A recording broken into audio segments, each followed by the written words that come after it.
Étude quotidienne des Écritures au travers de l'école du sabbat. Tua tapapar a Bibilia ite momana toa Naruto ite habit a tapati.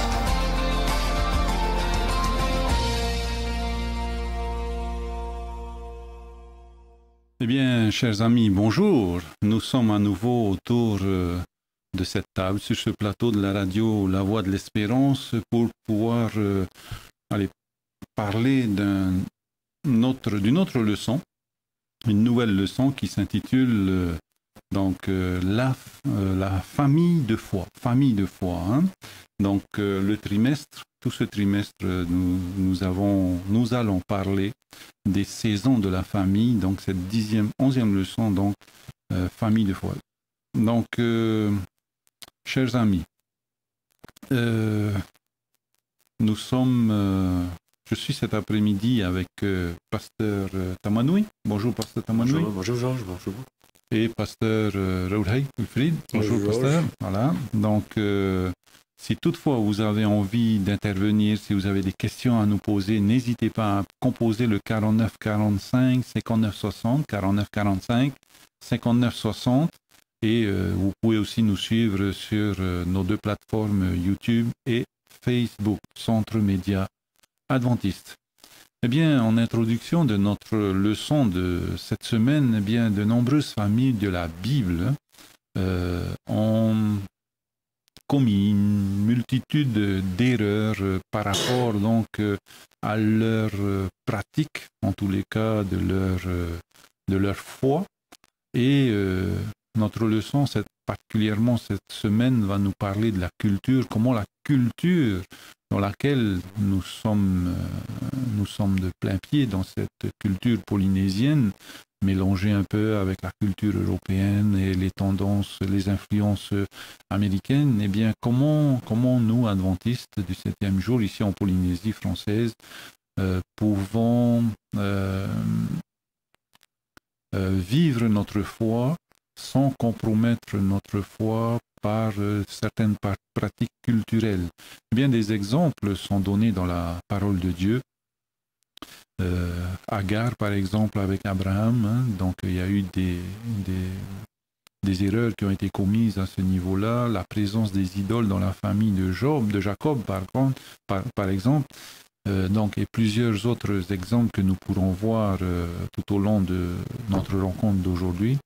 Eh bien, comment ces influences culturelles vont nous permettre ou faciliter le vécu de notre foi, ou bien nous empêcher de vivre notre foi, ou bien parfois peut-être que nous ne faisons pas attention à la culture qui est complètement contraire à notre foi. Eh bien, nous allons donc cheminer au travers des textes, au travers des exemples, tout au long donc de ce plateau. Mais avant, nous allons placer donc notre partage sous le regard de notre Seigneur Jésus, et je demande donc à notre pasteur Tamanoui de nous unir dans la prière.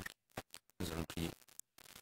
Éternel, notre Dieu, notre Père, nous voulons te remercier pour ce moment de qualité que tu nous permets d'avoir, de plonger nos regards dans ta parole, et concernant encore une fois ce grand sujet, ce grand thème qui est la famille.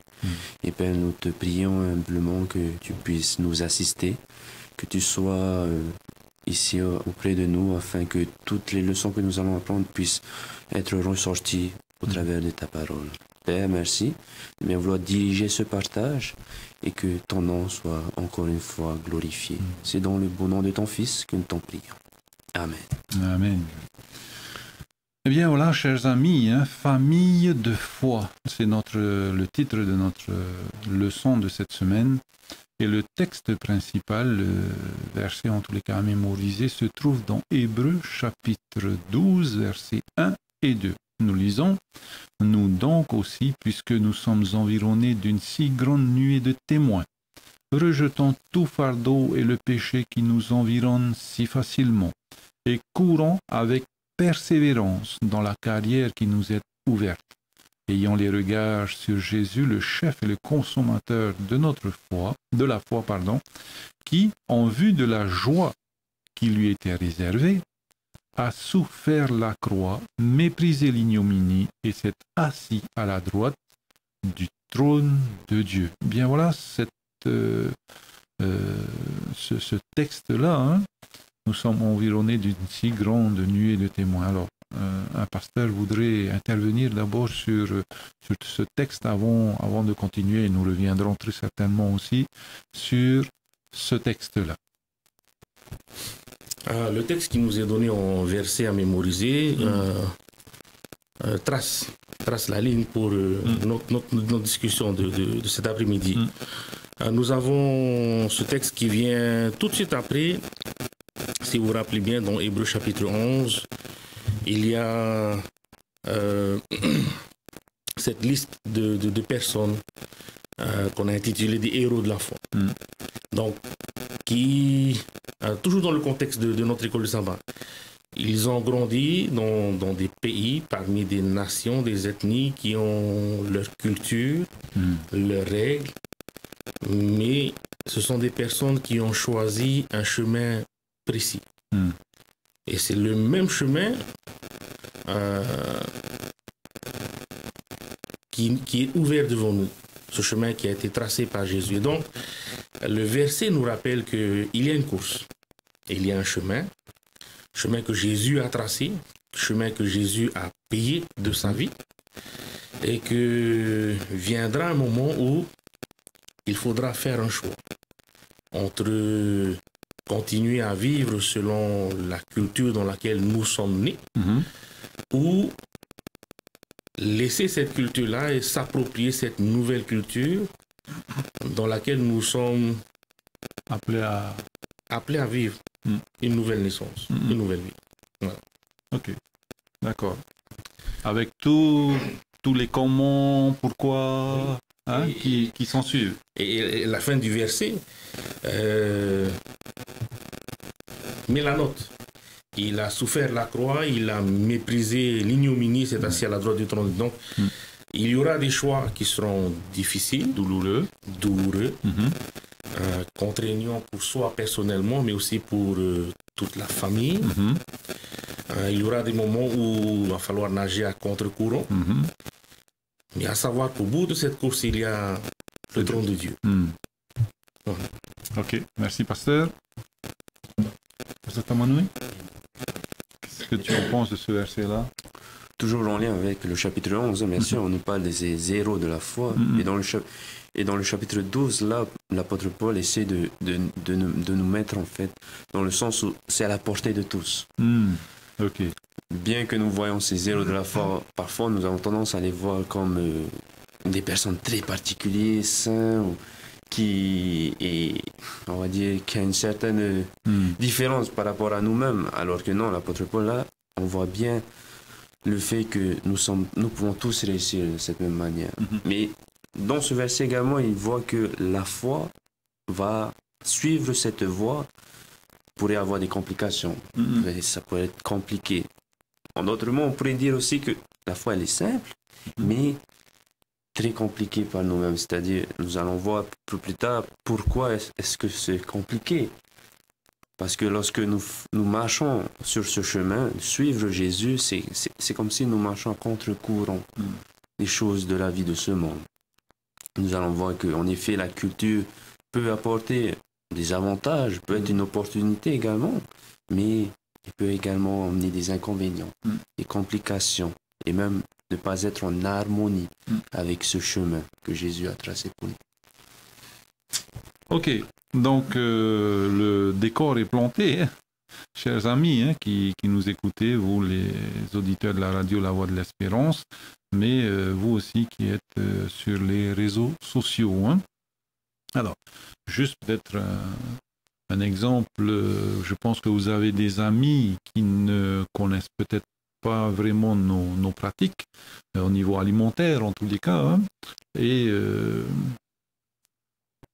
aujourd'hui, c'est tout à fait dans l'air de dire bon ben on prend un café ou bien on prend un verre. Hein. Donc que répondre? Alors Est-ce que nous, on a aussi tendance à dire viens, on prend un café ou bien viens, on prend un verre, ou bien on peut dire aussi hey, on prend un fruit, une pomme. Comment faire face à ça, hein? C'est simple, hein? Tout simple. Hein? On vient de faire connaissance avec quelqu'un qui voilà, on ne se connaît pas vraiment. Et pour mieux se connaître, ben, c'est autour d'un verre, c'est autour d'un café. Comment, voilà, hein? C'est tout simple. Voilà. La question tourne autour de cette définition que nous avons de la culture. Ok. Par exemple, là où j'ai fait mes études en Papouasie, on m'a demandé de faire certaines choses pour entrer en contact avec des chefs de tribu. Alors, la hiérarchie? Oui. Ok. Voilà. Le système tribal dans lequel j'étais m'imposait certaines pratiques. Sinon, c'était l'exclusion et le retour à la base. Donc, dans certaines cultures, il y a des gestes, des actes qu'il faut poser, qui vont définir la personne, qui vont définir, par exemple, viens, on prend un café, histoire d'apprendre à se connaître autour d'un café et tout, voilà. Dans cette culture-là, c'est comme ça qu'on apprend à se connaître. Mais dans une autre culture, un exemple tout simple, dans une des tribus où j'ai été, on m'a demandé d'aller à la chasse avec les hommes. Et c'était comme ça qu'ils voyaient si oui ou non, tu méritais de faire partie de cette tribu. C'était digne ou pas? Voilà. Okay. Donc, ça tourne vraiment autour de ce que nous voyons comme étant notre culture. Et même si on pousse un peu plus, on parle vraiment là de notre identité, de ce que nous sommes. Ok, merci. Est-ce que tu as été confronté aussi à ça pendant tes études? Alors, mes études, lorsque j'ai fait mes études à Fidji, bien sûr, il y a, comme on appelle, ces clashs culturels. C'est-à-dire la manière de percevoir l'autre qui le fait différemment que je le fais. Comme par exemple, le fait de manger. Nous, bon, cette culture, on va dire, on a adopté un peu une culture européenne, nous mangeons sur table, alors que d'autres le mangent par terre, tout se fait par terre, donc c'est un peu choquant quand même. Hein? C'est oui. Voilà, en fait, c'est ces complications, et c'est le fait en fait de bien définir qu'une culture est différente des autres. Mais lorsqu'on regarde au plus profond des choses, c'est que bien qu'elles soient différentes, ils ont tous un point commun. Ils ont tous un point commun, mais la chose, c'est de faire de manière différente. Par exemple, nous voulons manger, donc on mange. Le principe est là, c'est manger, partager ensemble. Mais maintenant, la manière de le faire, elle le fait différemment. Et lorsque nous sommes, on va dire, lorsque nous avons notre propre culture, nous sommes tellement imprégnés par notre propre culture que lorsque nous voyons les autres faire différemment, nous entrons en fait dans ce thème qu'on appelle l'ethnocentrique. C'est-à-dire nous jugeons les autres par rapport à ma culture, la meilleure. Voilà. Et comment faire, hein? Un exemple concret, je me rappelle d'un événement, j'étais invité à un sabbat dans une tribu, et c'était l'heure du repas, parlons de repas de partage. Et on nous a placés dans la cour en forme de carré. Et j'étais en train de me dire, mais qu'est-ce qu'ils font? Et là, ils ont mis tous leurs plats au milieu en file indienne, autour de nous. On était tous assis en carré et les plats étaient au milieu. Et le chef de la tribu s'est levé, il a fait les remerciements et la prière. Et ils m'ont apporté un plat à part. On dit, pasteur, ça c'est à toi. Ah, je vais manger avec vous. Non, tu vas pas... je vais observer alors. Okay. Il a dit, attends. Et c'est là que tout le monde a couru vers les plats. Et la règle est toute simple. Tant que c'est pas dans ta bouche, c'est pas à toi. Donc il y avait des personnes qui attrapaient, ils attrapent, mais ils se battent pas. Oui. Ils sont habitués, c'est comme ça. Tant que c'est pas dans ta bouche, c'est pas à toi. Et le chef de la tribu disait, d'autres villages avoisinants ont essayé de faire la même chose et ça finit en bagarre. Ça, c'est leur culture, leur façon de faire. Aïe, aïe, aïe. Moi, j'étais choqué. T'étais bien content qu'ils aient Voilà, ils mis ont réservé pour toi. Hein?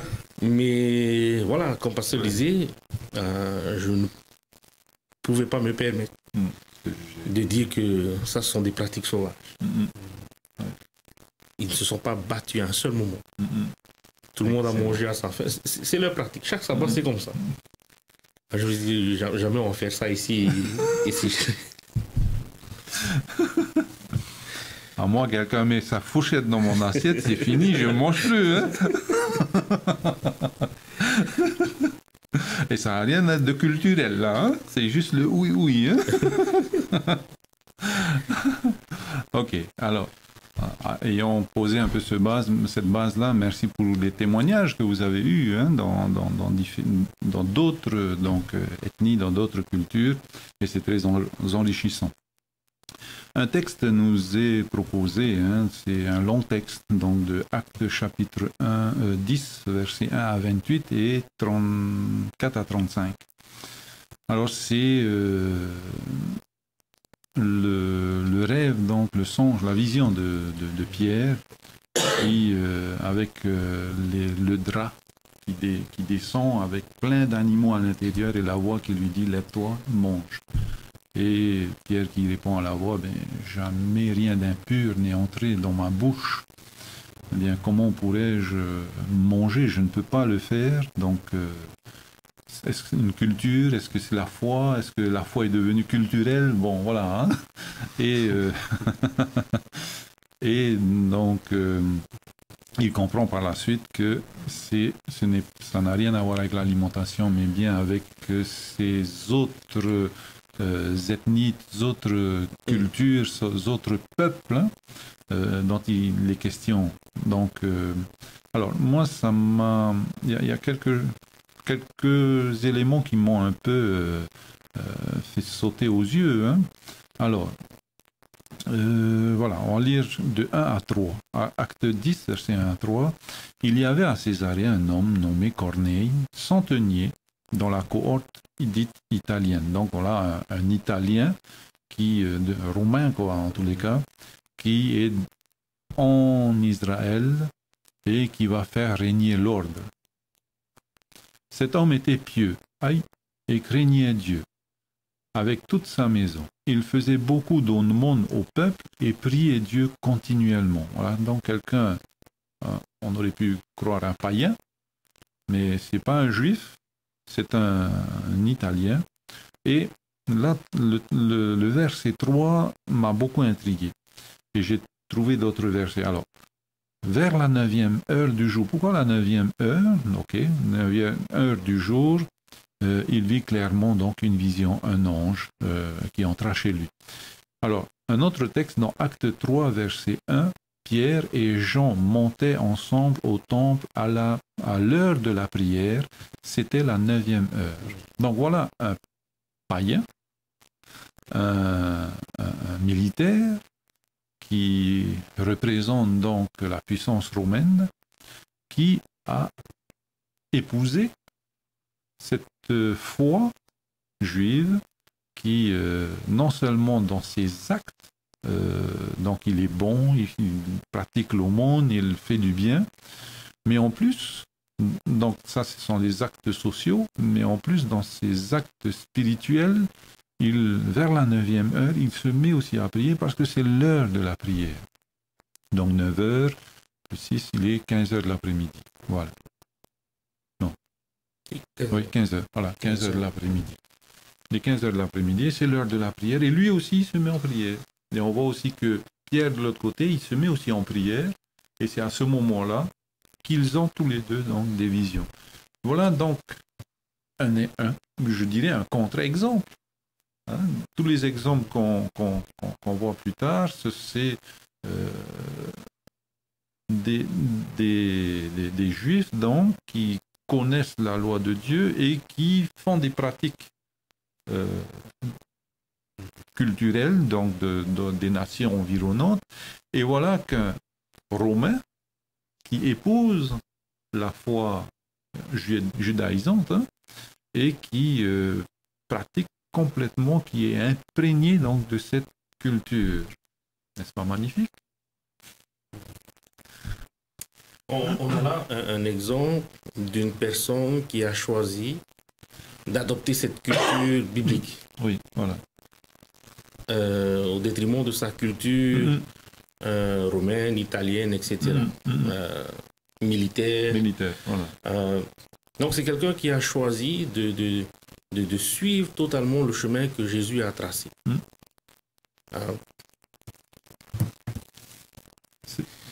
C'est un exemple pour nous aujourd'hui, pour nous démontrer que c'est possible de suivre ce chemin. Cet homme, le chemin biblique était littéralement l'inverse de sa culture. C'est ça, il est en contre-courant. Voilà. De plus, l'épisode qu'on a lu là, le résumé de l'épisode qu'on a lu là, et il y avait cette tension entre les nouveaux chrétiens et les païens qui se convertissaient. Les juifs qui étaient convertis dans la chrétienté, les païens. Et donc, beaucoup de juifs n'acceptaient pas. D'où le songe de Pierre avec le panier mélangé.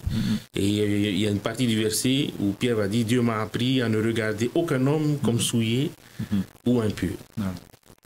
Donc, malgré cette tension, non seulement de son côté, de sa culture, il y avait aussi ce rejet de la culture dans laquelle il a adhéré. Et il a quand même continué à tracer son chemin sur ce chemin que Jésus avait mis pour lui, la pratique de la prière, à un point où Dieu se révèle à lui au travers d'un songe. Il était, la Bible dit que c'était un homme pieux et qui craignait Dieu. Voilà, donc, malgré la pression qui vient d'un côté, la pression de l'autre côté, il est resté dans son cheminement. Et ce jour-là, Dieu a appris à Pierre qu'il fallait s'adresser à l'Église et appeler l'Église à accepter tous ces frères qui ne sont pas peut-être juifs de naissance, mais qui ont choisi d'adopter cette nouvelle culture et de les accepter, de les inviter, de cheminer avec eux. Amen. Oui, moi je dirais, on pourrait se poser la question comment ce Romain, ce général, on va dire, a pu accepter, a pu même connaître. Au départ, le passage ne nous dit pas qu'il y a une rencontre avec qui, mais nous le voyons qu'il le fait par son plein gré, volontairement même. Et toute sa maison. Oui, et toute sa maison. Quelque part, peut-être au travers de cette culture juive, il a pu en retirer des bénéfices, il a pu voir certains avantages qui, pour lui, semblaient être bons, non seulement pour lui, mais pour son foyer et pour sa manière de vivre en communauté. Donc c'est peut-être un point pour dire également que dans une culture, il peut y avoir quelque chose de bon dans une culture. Mais il faut savoir également trier les choses. J'espère qu'on apportera des réponses tout à l'heure. Comment trier ces choses-là, parce qu'il faut qu'on reste concret pour nos membres d'église aussi. Oui. Voilà. Et donc, je termine devant. Et connaît, voilà, qu'il se met à prier, à faire des actes spirituels. Et ce qui est bien, c'est Dieu qui vient à sa rencontre. Voilà. En quelque sorte, il y a plein de corneilles dehors où Dieu rencontre ces personnes. Tout à fait. Bon, Paul arrive le lendemain. D'abord, on vient le chercher. Et en plus, il aurait pu envoyer une personne. Non, il envoie 3 personnes, dont un soldat. Donc, c'était pour montrer à Pierre que, voilà, c'est pas un petit messager que je t'envoie, c'est un signal fort que je t'envoie. Viens donc chez moi. Verset 28. Avant d'entrer donc chez Corneille, vous savez, leur dit-il, donc leur dit Pierre, qu'il est défendu à un juif de se lier avec un étranger ou d'entrer chez lui. Aïe. Donc c'est biblique, c'est culturel. Le problème était culturel. La raison pour laquelle les juifs n'acceptaient pas les gentils à entrer dans l'église, c'est parce qu'ils n'étaient pas passés par la circoncision. C'est ça. Et donc la circoncision était une pratique juive qui, voilà, comme la définition du dictionnaire Larousse le dit, la culture, ce sont ces règles, ces valeurs qui vont définir un certain groupe, mais qui vont aussi différencier ce groupe des autres groupes. Voilà. Et donc, Corneille, c'est le premier des gentils qui s'est converti. Ouais. Le tout premier. Le souci, c'est qu'il n'est pas passé par la circoncision. Et donc, les Juifs ne l'acceptaient pas. Et pourtant, dans l'histoire de Corneille, c'était quelqu'un qui usait de son autorité pour aider les Juifs qui étaient dans la pauvreté. Il faisait beaucoup de bonnes actions. Mais parce qu'il n'était pas passé par la circoncision, il y avait encore ce mieux. Corneille n'était pas chrétien, Corneille était gentil. Point final. Alors que c'est écrit nulle part dans la Bible. Voilà. Ça fait partie de l'ancienne alliance. C'est ça. Cette histoire compréhension en tous les cas de l'ancienne alliance. Voilà. C'est à Manoui par rapport à ça. S'il y a quelque chose à rajouter, sinon c'est pas grave, on avance. Hein. Non, mais comme on voit, la culture est quelque chose d'imprégné en fait dans l'homme. Et comme là on voit Pierre avec sa culture juive, tout de suite il met déjà des murs devant lui. Et moi je dis inconsciemment on fait les choses aussi pareil. Voilà. Inconsciemment parce que c'est tellement imprégné en nous qu'on n'arrive même plus à discerner la chose en fait. Et parfois on le dit, ben non, c'est la manière dont on vit, c'est la manière dont on fait les choses, c'est comme si il faut le faire. Et c'est, moi je dis, c'est très complexe, très difficile. Hein. Et c'est pour cela, c'est toujours, moi je dis après, c'est toujours de ramener à la parole de Dieu. Et comment Jésus a fait les choses, de la manière, bon, on voit aussi, Jésus était, bon, il est né de manière juive, hein, dans une culture bien précise. Mais c'est pas pour autant qu'il va négliger d'autres cultures. C'était, on va dire, voilà, l'homme des cultures. Ouais, mais après, ce qui m'a impressionné dans l'histoire de Corneille, c'est que les personnes qu'il a envoyées, son serviteur et un soldat. L'histoire dit qu'eux aussi, ils étaient pieux. Ils étaient pieux. C'est ça. Ça veut dire qu'on ne connaît pas l'histoire, on ne sait pas comment il a fait. Mais non seulement il y a eu sa conversion à lui, mais il a réussi aussi à imprégner cette culture-là à son soldat, à son serviteur, de sorte que quand il les a envoyés, c'est parti, on va chercher Pierre. Sûrement qu'il y a une réponse de Dieu là-bas par rapport à ton songe et tout. Et on a prié pour ça, on va le chercher et on revient. Parce que le soldat aurait pu dire... là, c'est plus de l'autorité romaine. Là tu usurpes, tu dépasses tes limites, tes compétences. Hein. Ta casquette de soldat, de chef d'armée ne nous permet pas, ne te permet pas de nous ordonner d'aller chercher. C'est ça. Non, ils n'ont pas posé de questions. Et donc, de par son expérience, de par sa vie, il a réussi à imprégner cette culture-là. Son serviteur et son... Oui, donc, toujours dans le verset 28, et là... c'est ce que Pierre dit, là c'est formidable, mais qu'est-ce qui s'est passé entre... Il n'est pas permis aux Juifs d'entrer chez un étranger, et maintenant il déclare « Mais Dieu m'a appris à ne regarder aucun homme comme souillé et impur. » Voilà, qu'est-ce qui s'est passé? Comment en tous les cas on passe d'une vérité qu'on croyait égocentrique, qu'on croyait... vrai, et maintenant Dieu nous apprend autre chose et on bascule. C'est facile, c'est... L'histoire de Pierre nous dit que au départ, il n'avait pas bien compris le songe. Oui.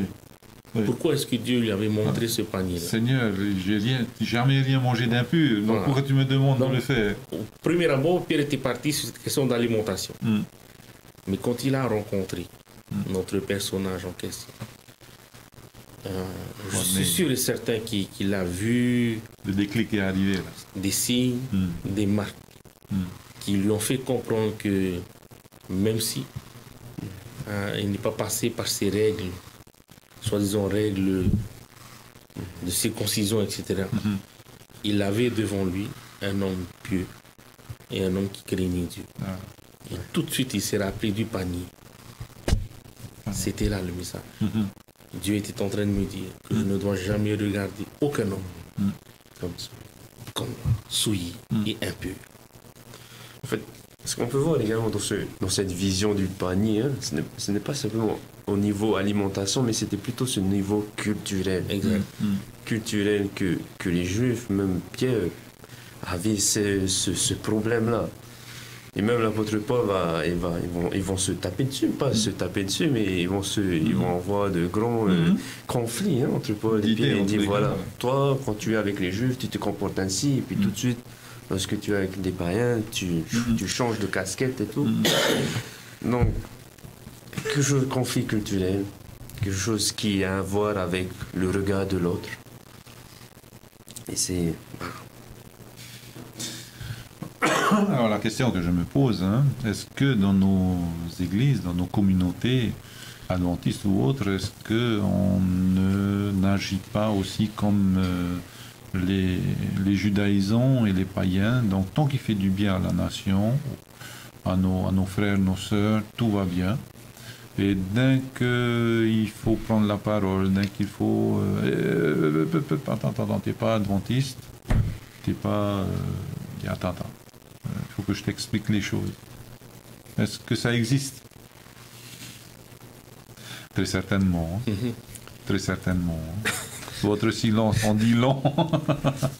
Et c'est vers ça aussi que cette leçon nous demande beaucoup d'humilité et à réfléchir sur nos façons de faire, en tous les cas, hein, nos pratiques. J'ai des amis non adventistes qui m'ont inculqué, de par leur manière d'agir, des valeurs à 200% adventistes. Bien plus... Belle leçon, là. Oui, bien plus fortement que mes amis adventistes. Ah, c'est triste. Voilà. Donc, triste. L'histoire de Corneille est un rappel pour nous tous qu'il ne faut pas...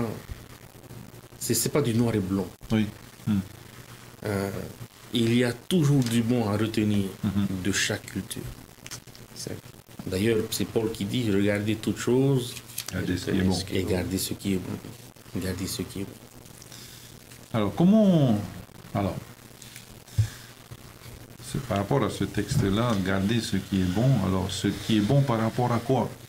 Est-ce que je connais un petit peu la parole de Dieu pour dire que, bon, ben voilà ce que la parole de Dieu me dit, parce que c'est garder ce qui est bon par rapport à une référence, sûrement. Hein, c'est pas garder ce qui est bon pour moi, pour... voilà. En fait, ce qui est bon pour faire avancer l'évangile. On est bien d'accord sur ça. Ça me fait rappeler l'histoire de Moïse avec son beau-père, Jéthro, qui, son beau-père avait une autre croyance, autre que le peuple d'Israël. Mais il avait aussi un autre leadership. Hein. Oui, un autre leadership, mais ses conseils c'est ça. Lui a permis à Moïse de se soulager. Voilà, de se soulager et de mettre en place, on va dire, un leadership qui permettra de bien cadrer le peuple d'Israël dans sa suite. Donc, en quelque sorte, il y a toujours quelque chose de bon, mais quelle est la référence? C'est ça, en fait. Sur quoi, en fait, se réfère-t-il, ce bon? Voilà. Tout à fait. Combien de nos croyances ou de nos croyances sont fondées sur la culture? Comme par exemple, on dit que la définition de la culture, c'est un ensemble de valeurs, de pratiques, de croyances qui caractérisent un groupe particulier.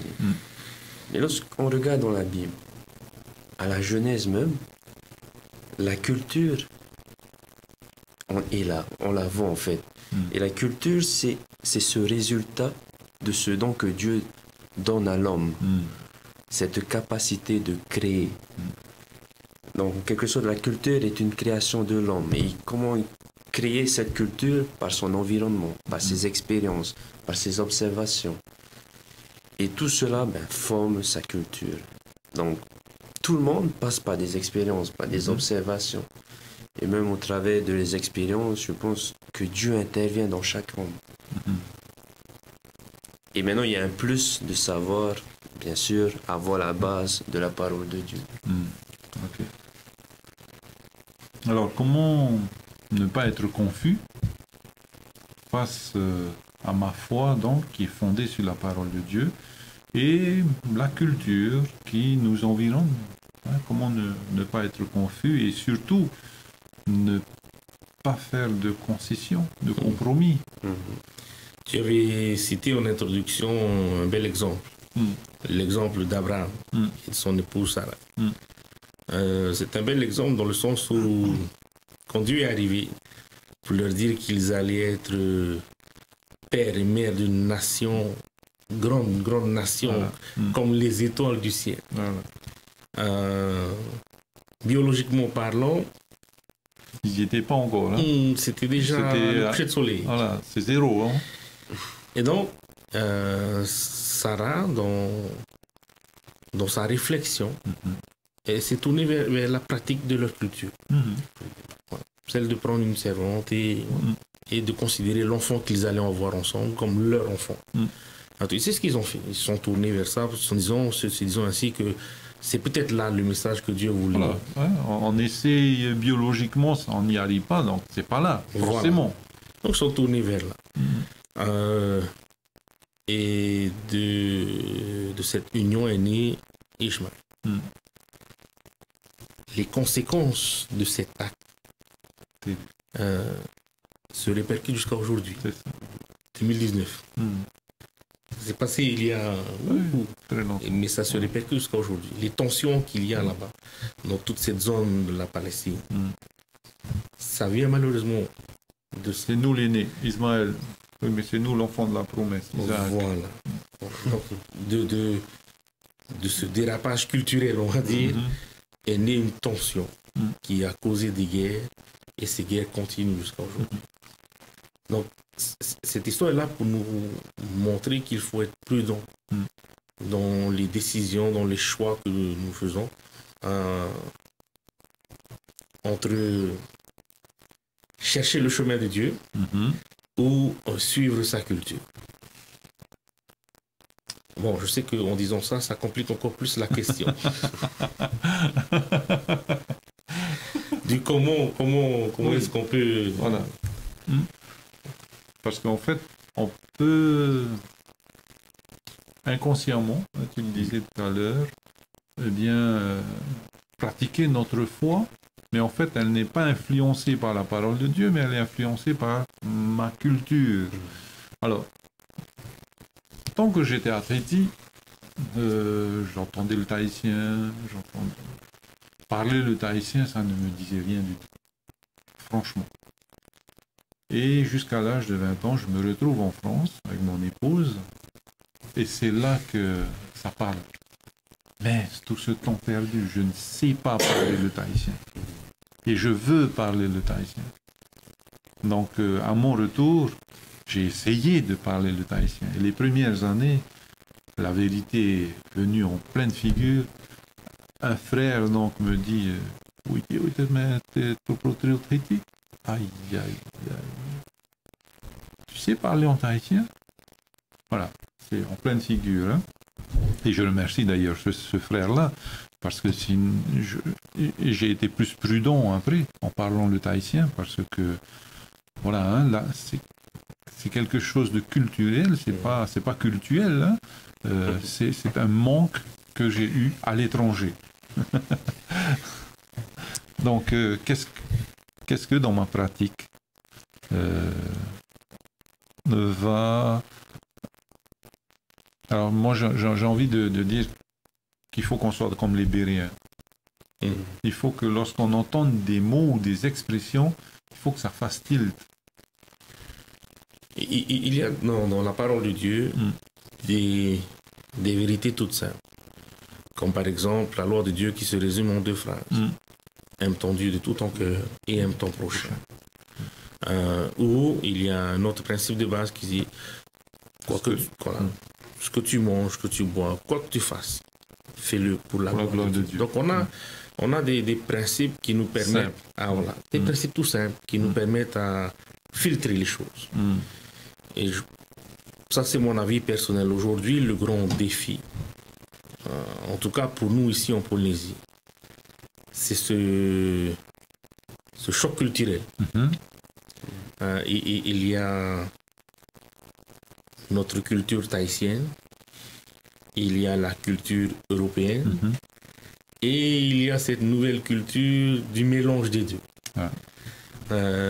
J'étais assis dans l'avion en retour de congé, et à côté de moi, il y avait deux jeunes qui parlaient, qui discutaient, qui racontaient leurs vacances, qu'ils ont aimées, etc. Et comme ils parlaient un peu fort, j'entendais leur conversation. J'étais en train de me demander, ils parlent en français ou en tahitien ou...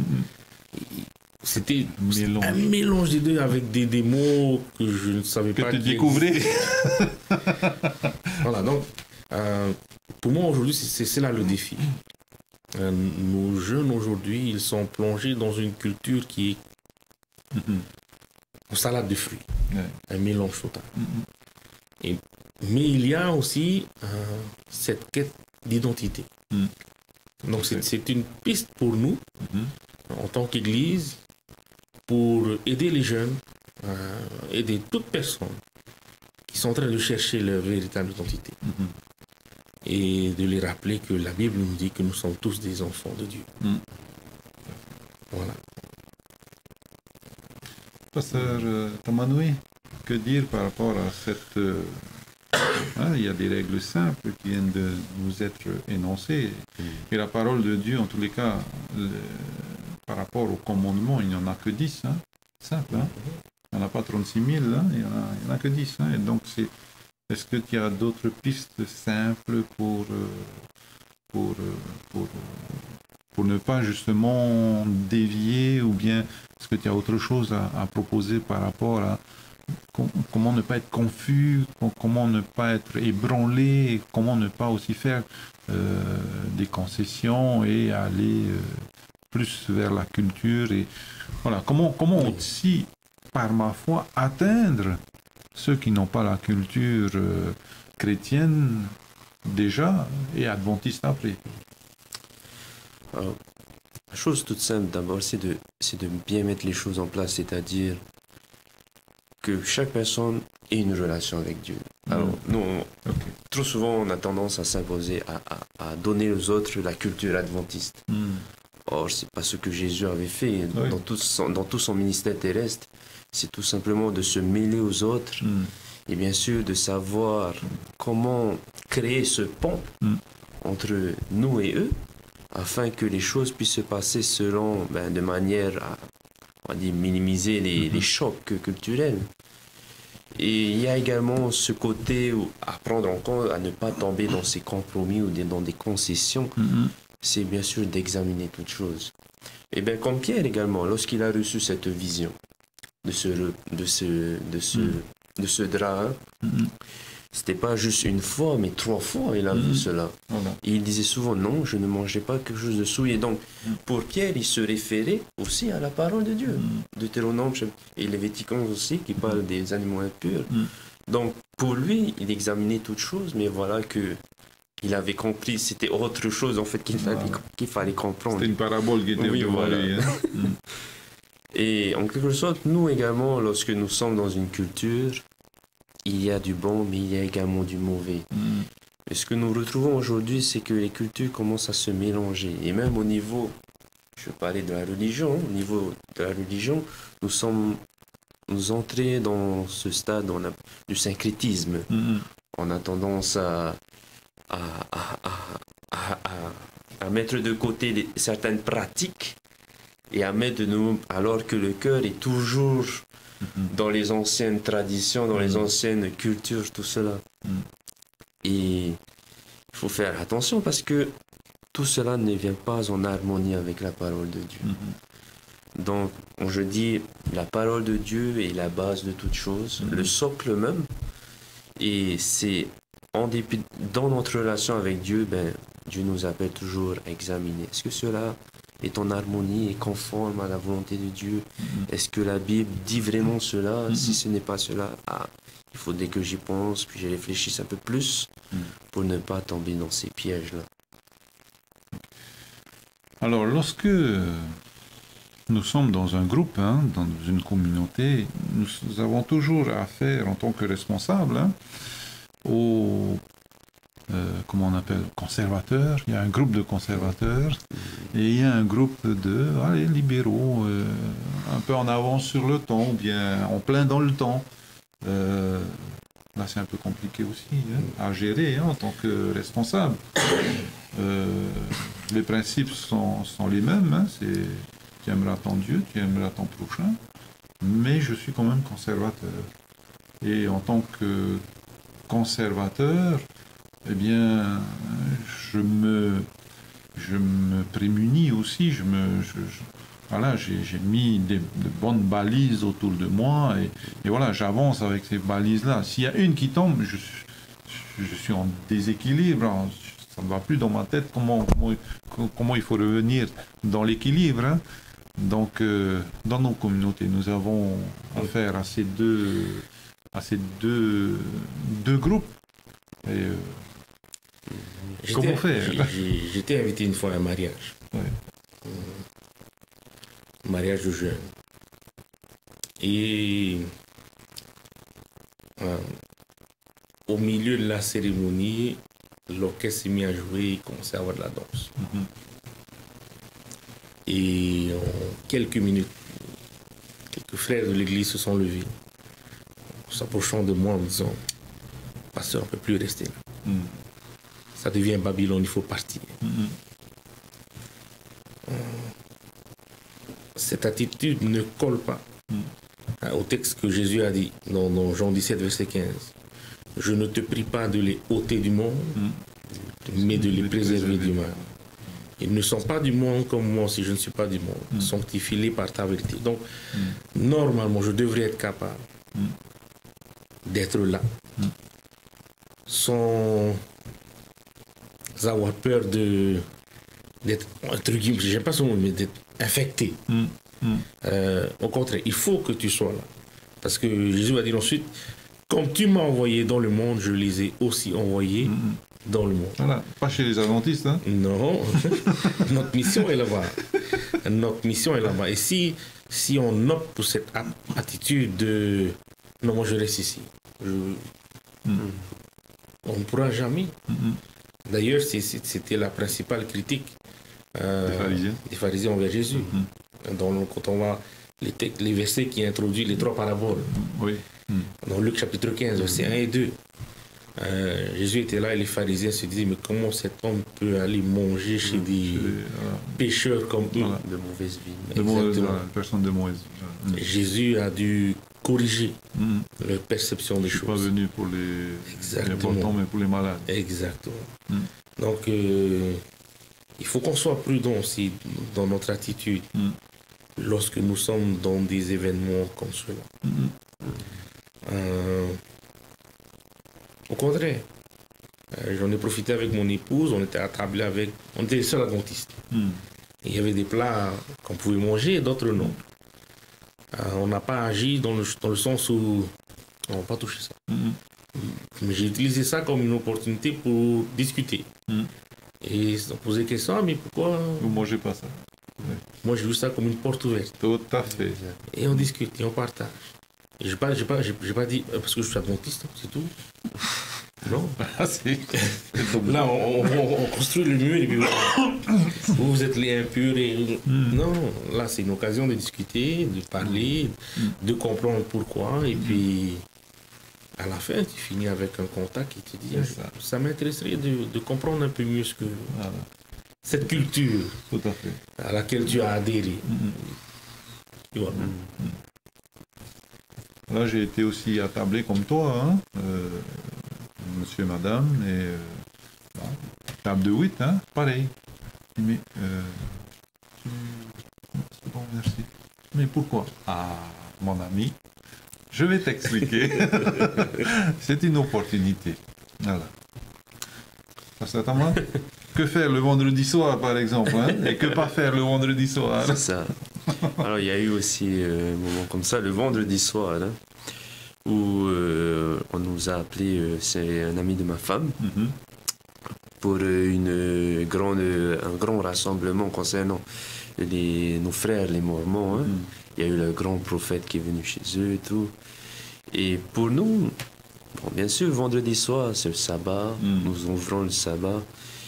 Et nous nous sommes dit, j'ai dit à ma femme, ben voilà, nous allons tout d'abord ouvrir notre sabbat dans la famille, dans le foyer. Et après le sabbat, pourquoi pas ne pas aller avec eux. Et l'intention, en fait, pas derrière, c'était pour tisser cette relation avec cette personne. Et lorsque nous sommes arrivés là-bas, croyez-moi, lorsque nous sommes arrivés, j'ai vu tous mes amis qui, moi, je ne savais pas, ils étaient mormons. Et là, ça m'a vraiment tilté de savoir que, vous êtes également chrétiens. Et eux également, ils se sont dit, oui, voilà. Donc, pour moi, c'était une opportunité pour plus tard de parler des choses autour de la Bible et tout. Et suite à cela, notre ami a vraiment aimé le fait qu'on vient vers eux.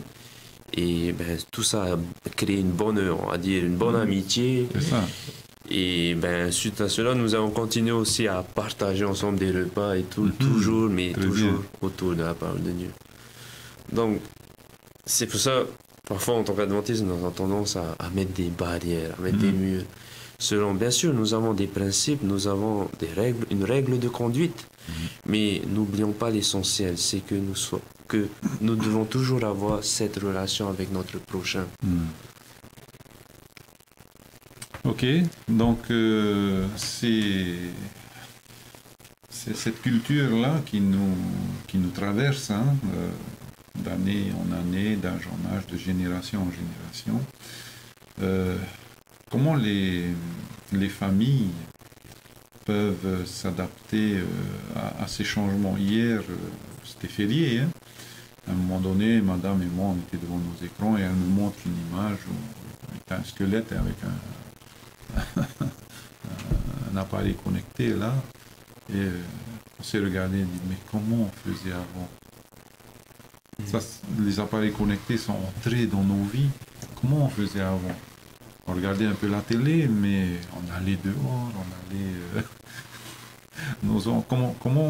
comment préserver nos familles, nos enfants et leur transmettre, parce qu'en fait ce sont d'autres valeurs qui arrivent et on ne peut pas arrêter la technologie, on ne peut pas l'arrêter.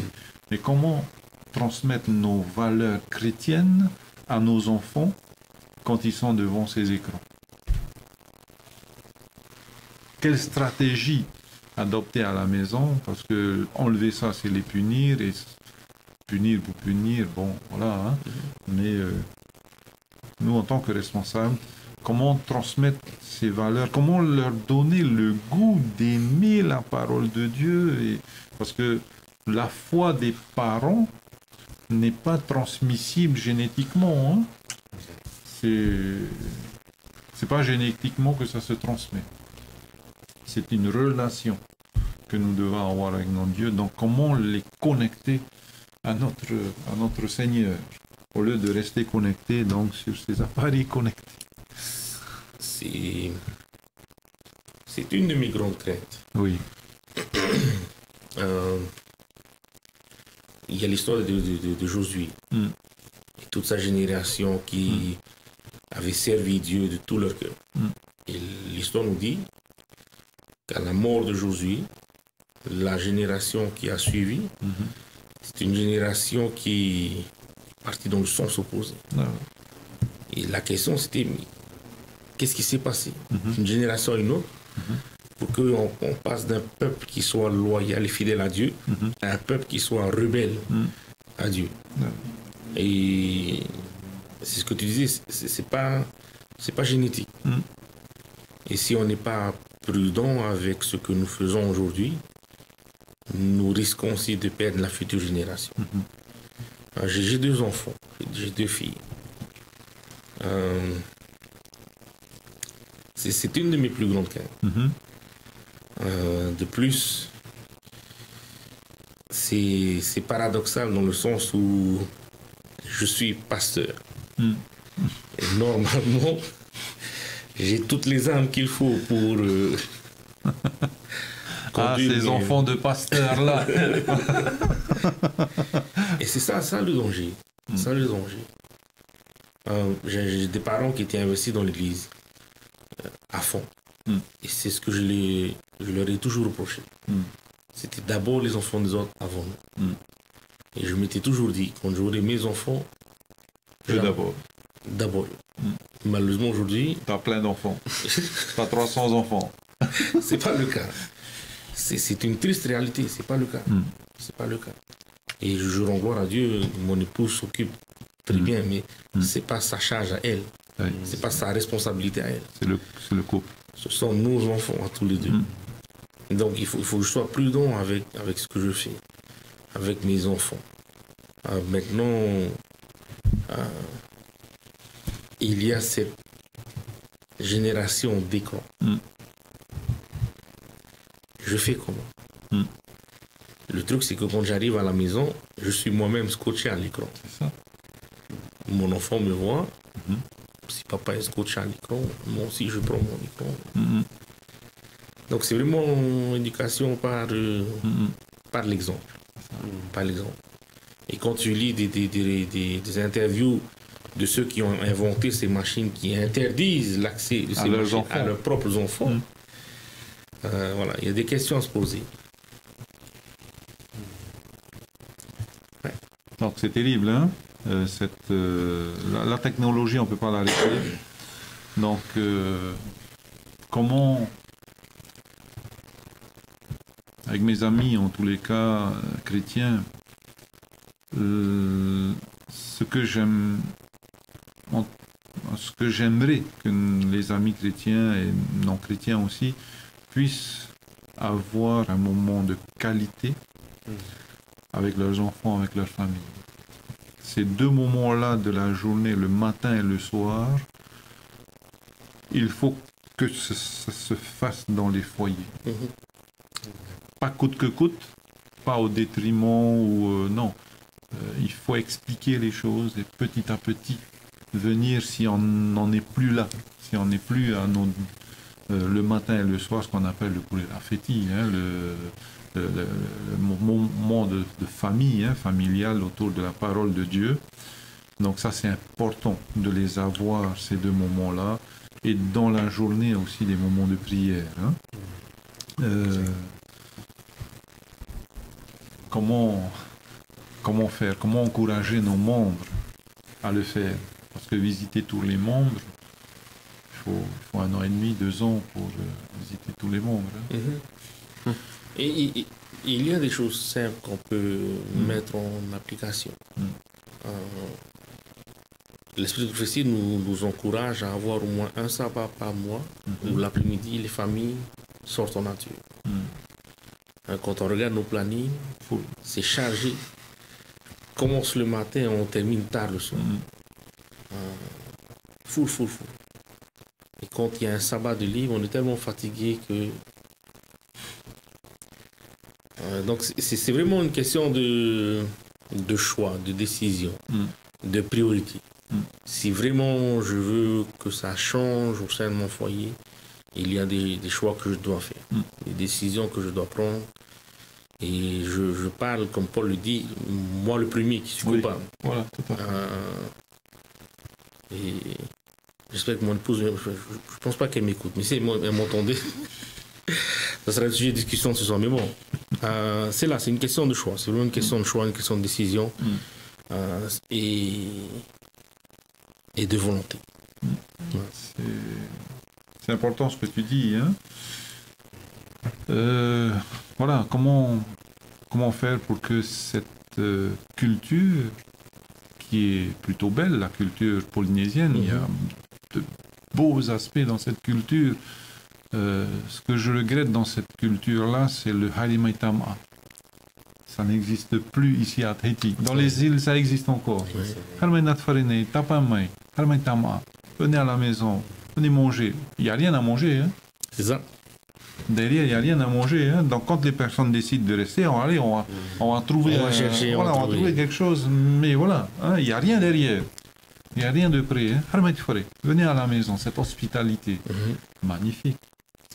Les chants folkloriques sur la nature, mais c'est magnifique. lorsque je chante de temps en temps ces chants-là à la maison, les enfants me regardent et donc je leur explique les paroles. Voilà.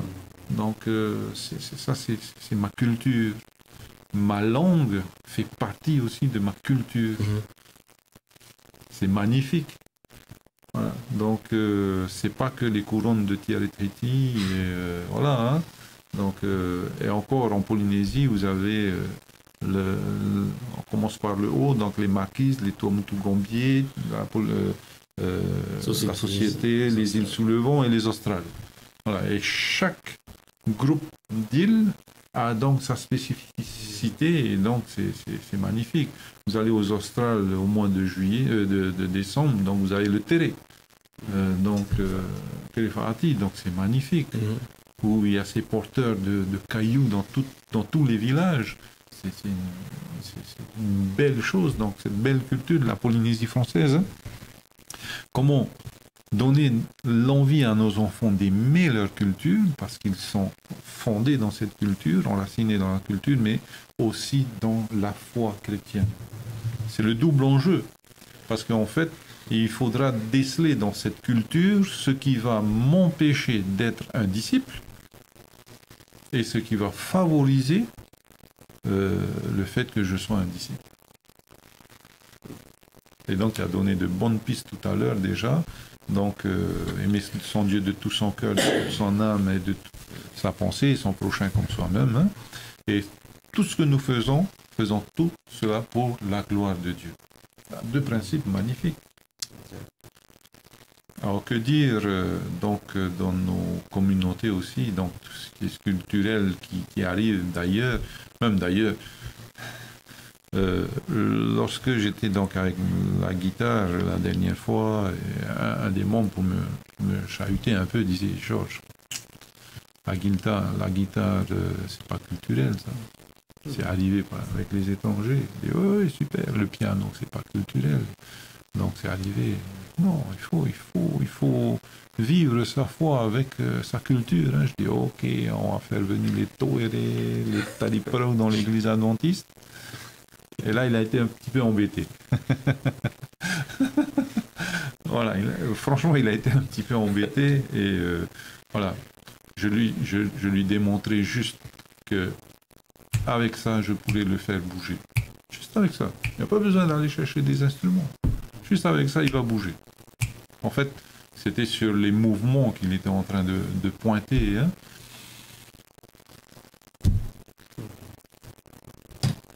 Est-ce qu'il y aurait autre chose dans notre école du sabbat? Alors, ces héros de la foi, là, on parle des coureurs du 21e siècle, hein, avec leur message expérimenté, donc ce partage de l'évangile. Hein.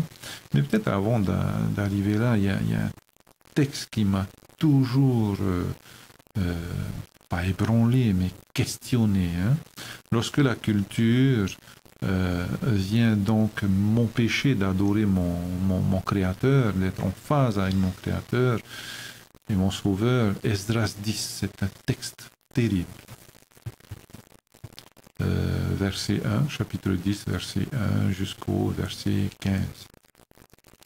C'est l'histoire donc des enfants d'Israël qui se sont mariés avec des femmes païennes, des femmes de là où ils habitent. Et donc il y a une prise de conscience. Et au verset 2, donc voici ce que un sacrificateur dit, hein, nous avons péché contre Dieu en nous alliant à des femmes étrangères qui appartiennent au peuple du pays. Ok, et donc ils confessent leur péché, mais le pire, c'est qu'ils promettent de se séparer de ces femmes-là. Et c'est terrible. Bon, se séparer des pratiques païennes, on peut concevoir. Mais là, se casser les familles, c'est terrible.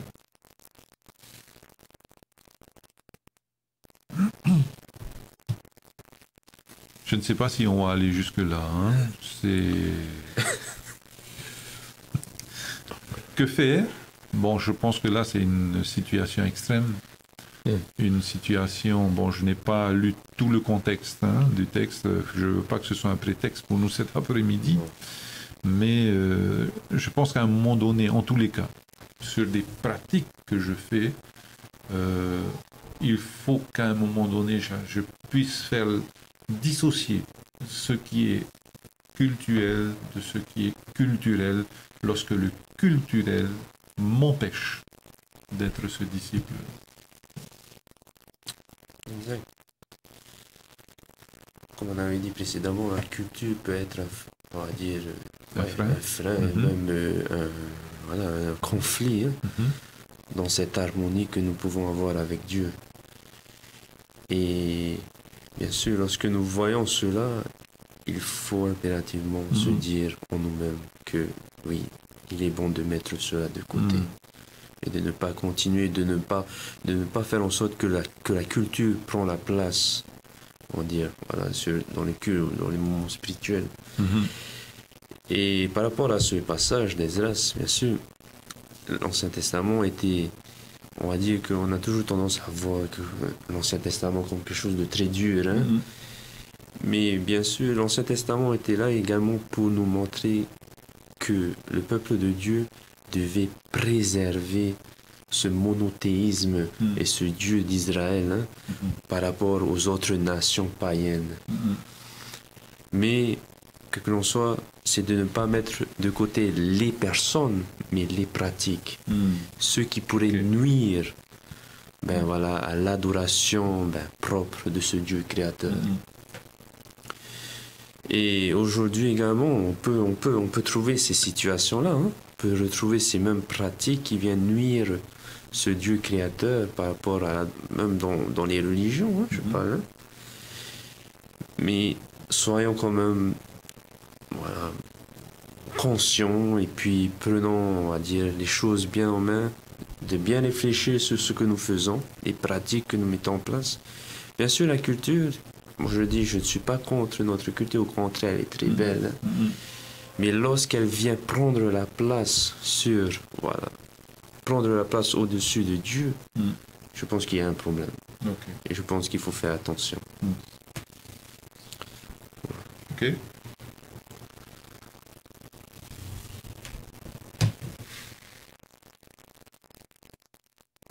Comment être passionné de l'Évangile? C'est ça tout l'enjeu de notre leçon aujourd'hui. Nous avons la culture et nous avons donc notre foi. Comment la culture, elle va avancer. Notre foi personnelle, elle va avancer aussi. Mais celle de nos enfants, comment faire pour qu'elle avance? C'est là l'enjeu de la leçon. En tous les cas, à mon sens, aujourd'hui, et j'aimerais avec les jeunes, alors si les jeunes vous entendez cette émission, en tous les cas, ce que je vais dire maintenant, j'aimerais, c'est un défi peut-être, ça va être long peut-être, mais avec les jeunes de notre groupe à Maranatha, sabbat prochain, lister des éléments de la culture qui intéressent les jeunes et voir s'il y a une concordance avec la parole de Dieu. Tout en restant pratique. Donc, alors si c'est pas fait, tout n'est pas fait sabbat, on peut reporter ce moment-là avec les jeunes pour que, qu'ils ne soient pas en conflit avec ce qu'ils aimeraient faire, mais qu'ils soient éclairés en tous les cas. Et il y a un exemple qui est cité aussi dans l'école sabbat, remarquable. L'exemple de Daniel, un déporté de chez lui, qui arrive dans un pays qui vit des valeurs et des pratiques totalement opposées aux siennes. Il choisit au péril de sa vie de maintenir ses valeurs à lui. Et il en est sorti meilleur de tous. Et Dieu, en tout temps, dans chaque épreuve, a toujours été avec lui. Jusque dans la fosse au lion. Donc, il viendra un moment où ce sera difficile, mais il faut tenir bon et faire le bon choix. De rester fidèle à Dieu. L'histoire d'Esdras, c'est une histoire compliqué. Compliqué. Le peuple d'Israël, les hommes du peuple d'Israël s'étaient mariés aux femmes d'une nation étrangère. Et ces femmes ont apporté avec elles, dans Israël, leurs pratiques, leurs coutumes. Elles ne se sont pas séparées de ces pratiques-là, de leur Dieu. Et il y a eu ce mélange qui a fait du peuple d'Israël un peuple qui s'était éloigné totalement de Dieu. Et donc, il était arrivé à une situation où il fallait trancher. Il fallait trancher. Et ça a fait mal. Ça a fait mal. Mais il ne faut pas qu'on se dise qu'ils ont dit aux femmes, rentrez chez vous. C'était vraiment du cas par cas. Et chacun devait porter la responsabilité. Chaque personne devait porter la responsabilité de sa situation. Il ne s'agissait pas là seulement de ramener les femmes avec leurs enfants chez elles. C'était vraiment une étude minutieuse et cas par cas. L'objectif derrière tout ça, c'était de ramener le peuple à Dieu. En se basant sur cette histoire, il y a un conseil qu'on peut retenir pour nous aujourd'hui. Cette différence de culture religieuse a un impact fort dans la vie d'un couple. Et souvent, lorsque il m'est donné l'occasion de rencontrer des couples qui ne partagent pas la même foi, la même culture religieuse, je les encourage à soit suivre l'un, soit suivre l'autre. Mais pas, pas séparer comme ça. Non. Et parce que ce qui va impacter après, les enfants, ils vont où? Ils suivent papa ou ils suivent maman? S'ils suivent papa, qu'est-ce qui va se passer avec maman? Il y aura des questions fondamentales qui vont déchirer ces familles-là. C'est la raison pour laquelle Paul va conseiller fortement. Il va utiliser des termes violents pour parler, cru pour parler de ce sujet-là. Mais c'est vraiment pour le bien de chaque foyer. Le but de Paul, ce n'est pas de séparer les peuples, c'est de protéger chaque cœur pour éviter justement qu'ils se déchirent, pour éviter justement que les enfants s'éloignent de Dieu. Et donc, ce sont des conseils qu'il faut prendre en considération pour les générations d'aujourd'hui, pour les jeunes d'aujourd'hui qui sont célibataires, qui sont peut-être en fréquentation. Ce sont des sujets qu'il faut aborder. Il faut en parler, il faut discuter. Si vous attendez le jour J du mariage pour parler de ça, ça sera compliqué. Ça sera compliqué. Donc, voilà, avec tout le temps que vous passez ensemble, en ville, au restaurant, parmi les sujets de discussion, c'est un bon sujet de discussion. Il faut en parler, il faut discuter. Et il faut trouver une réponse à cette question. Voilà. Ok. Alors, dans cette optique-là, 2 Corinthiens 5, versets 18 à 21, nous parle donc du ministère de la réconciliation.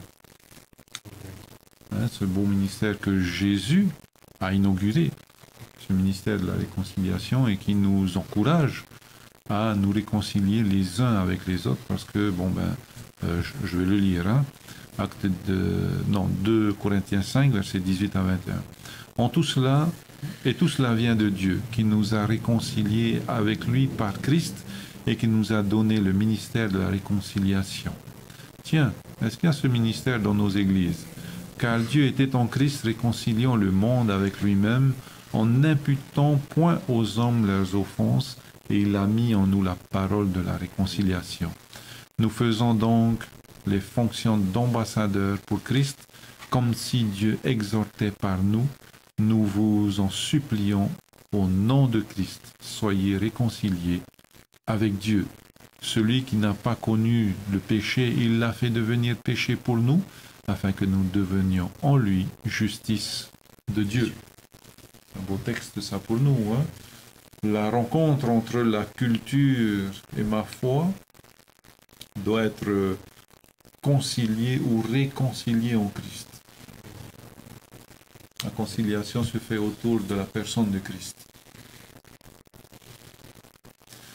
Nous arrivons à la fin de notre étude. Est-ce que vous avez un mot de la fin? À moins que un texte peut-être ou une pensée n'a pas été débattue autour de ce plateau, autour de cette table, eh bien, n'hésitez pas. Qui veut prendre la parole? Quelque chose qui a été oublié peut-être, ou bien sinon, directement, le mot de la fin. Et il y a un texte de l'apôtre Paul que le savant donne dans cette série de versets. Un texte que nous connaissons bien, que Paul va citer dans Romains chapitre 1, versets 16 et 17, et il dira « Car je n'ai point honte de l'évangile, c'est une puissance de Dieu pour le salut de quiconque croit, du juif, du grec, parce qu'en lui est révélée la justice de Dieu par la foi et pour la foi, selon qu'il est écrit, le juste vivra par la foi. » Donc, cette question de culture, elle est importante. Cette question d'identité. Quelles sont les règles par lesquelles je vais régir ma vie, celle de mon foyer, de mon couple, de mes enfants, etc. Et franchement, mes chers amis auditeurs, ceux qui nous suivent via Internet, tout ce que Dieu nous a donné dans sa parole, il nous a donné pour notre bonheur. Et depuis le départ, depuis le jardin d'Éden jusqu'à aujourd'hui, tout ce que le diable essaie de nous faire croire, c'est que Dieu ne veut pas que nous soyons heureux. C'est pas possible. C'est impossible d'être heureux, non. Dès le départ, le diable, c'est tout ce qui veut nous... Pour le diable, il va nous dire et répéter, non, Dieu ne veut pas que vous soyez heureux, Dieu ne veut pas que vous profitiez de la vie. Au contraire, Dieu, il veut que nous nous épanouissons à tous égards. Il veut qu'on soit heureux dans tous les domaines de la vie. Et il nous donne des pistes, des conseils, des principes que nous pouvons mettre en application dans notre vie de tous les jours. Et vivre pleinement, faire l'expérience réelle de cette paix, de cette joie, de l'amour, etc. Et donc j'encourage tous nos amis qui nous écoutent à adopter cette culture. S'épanouir. S'épanouir au travers de cette culture. Toutes les personnes qui ont choisi de vivre ce cheminement-là,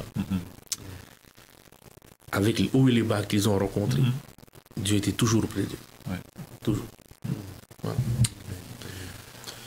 Le mot de la fin pour chacun d'entre nous, c'est le verset que l'apôtre Paul donne dans 1 Thessaloniciens chapitre 5, verset 21.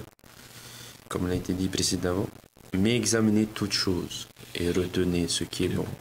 Alors, on ne peut pas nier notre propre culture. Nous sommes régis par ces valeurs, par ces normes, par ces croyances. Mais l'apôtre Paul nous invite quand même à avoir ce don de discernement. À revoir, à reconsidérer les choses et surtout à voir est-ce que cela n'est pas en conflit ou est-ce qu'il n'est pas en harmonie avec la parole de Dieu. Si c'est le cas, faisons en sorte de le mettre de côté. Mais bien sûr, la parole de Dieu nous dit que nous ne pouvons pas faire par nous-mêmes parce que c'est tellement intégré, imprégné en nous que nous le faisons même inconsciemment les choses. Mais au travers d'une relation quotidienne avec le Seigneur, nous pouvons le faire, nos familles peuvent être protégées et nous pouvons nous épanouir dans la vie. Et bien sûr, la culture est également quelque chose de très beau.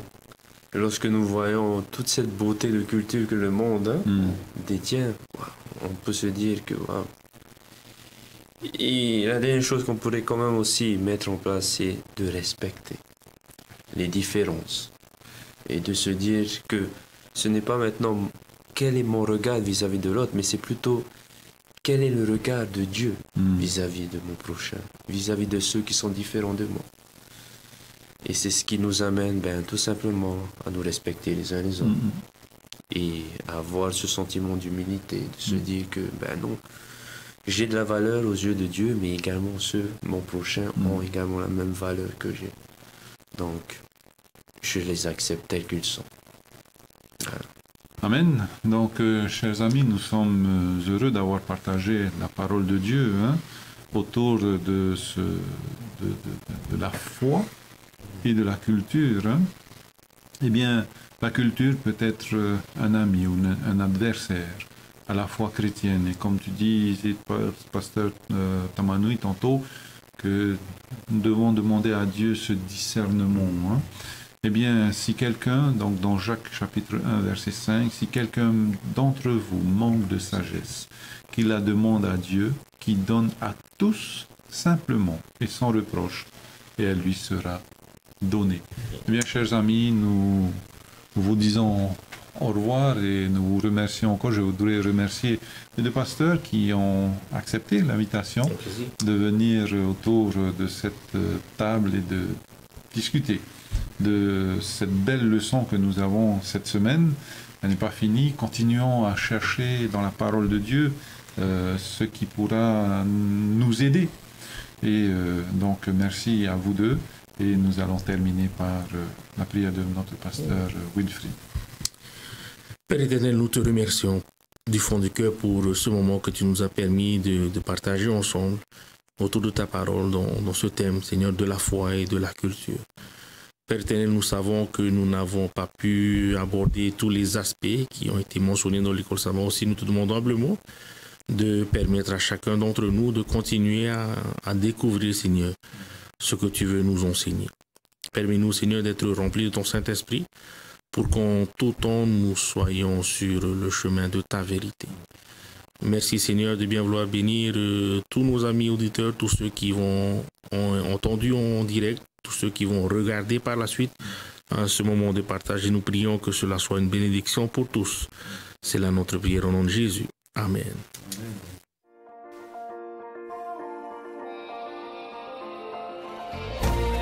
Vous pouvez retrouver toutes nos émissions en version podcast sur lvdl.pf. Inhinhi oto if of ahoy tatatu mo fanhor a in ay hoy tatatu tahwana tirara lvdl.pf.